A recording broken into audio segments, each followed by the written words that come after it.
Scholastic Audio presents One Last Chance to Live by Francisco X. Stork.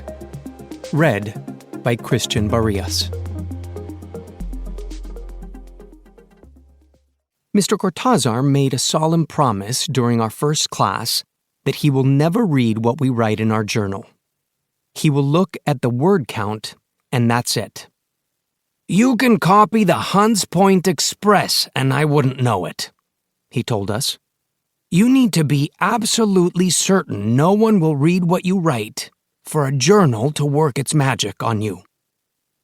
Today, as we walked home, I told Alma what Mr. Cortázar said about never reading our journals, and she smiled at me the way she does when she thinks I'm being naive. "What? You think he's lying?" I asked. "Mm-hmm. Can you tell me why you're so sure?" I could, but I won't. I waited for a follow-up, but Alma started scrolling through her phone. "Come on! You can't just say something like that!" It was just like Alma to lead me to the top of the suspense cliff and leave me hanging. Alma ignored me. The smile on her face told me she was responding to a text from Ruben. It was another 10 minutes before she recognized my existence again. "What? Why is Cortázar lying? About not reading our journals?" "Rosario," Alma started to say, and then stopped. It was almost as if she had momentarily forgotten she didn't like talking about her older sister. I, of course, would love nothing more than to talk about Rosario. Rosario found out Mr. Cortázar read her journal? Alma stopped in the middle of the sidewalk and turned to me. "She wrote something in her journal, and Cortázar brought it up when she met with him, okay?" Wait, what did Rosario write about? What happened when Rosario went to Mr. Cortázar's office? I don't know. Probably something serious because when I asked her, she refused to talk about it. Alma began to walk at a fast clip. Over many years of walking home from school with Alma, I knew she sped up when she didn't want to answer whatever question I was about to ask. I caught up with her. I knew Alma didn't like talking about Rosario, but this was important. "What do you mean by something serious must have happened? Did Rosario tell Mr. Cortázar something about how she was feeling, or what was happening to her?" "I'm telling you, I don't know." "But what do you think? What would Rosario and Mr. Cortázar talk about?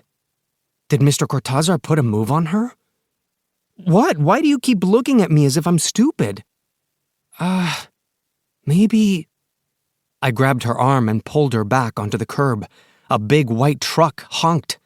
"I may be stupid, but at least I don't get run over by fish trucks." We waited for the walk sign and then crossed Hunts Point Avenue slowly. Alma's brown skin was a couple of shades paler. When we were on the other side, she said, a solemn tone in her voice, "I don't know for sure what they talked about, honestly. But you have a theory. I know you do." There was loud hip-hop music coming from an appliances store. Alma looked up at the speakers, and if she could have destroyed them with her sight, she would have. Maybe it was toward the end of the semester. She could have written something that raised an alarm.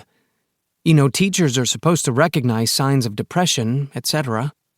But, I mean, what exactly did Rosario say to you? She was supposed to take care of Pepito, and she was late, as usual. I asked her where she'd been, and she said Cortázar wanted to talk to her about something in her journal. That's all I know, okay? You happy? No more talk about Rosario." Alma shook her head angrily and ran the last block to our building, her red backpack and brown hair bouncing on her back.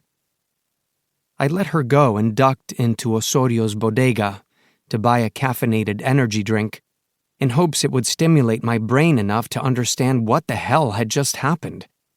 I walked over to the so-called playground behind our building. A group of Extecas smoking dope by the chain-link fence shouted their usual nasty remarks. I made sure my little brother, Javier, wasn't hanging out with them, and then sat on one of the chipped cement benches. I don't know why it took me so long to understand the full meaning of what Alma was saying. What Rosario wanted most of all was to be a great writer. That's what I want as well. By the end of her senior year, she had a book of short stories written already. Then, a week after graduation, Rosario abruptly and mysteriously broke up with Noah, and a month later she was found dead from a heroin overdose in a hotel room in Queens. What happened? No one saw the end coming. Unless... maybe you saw something in her journal, Mr. Cortázar. If you're reading this, please tell me what you know about Rosario's last days of life and death.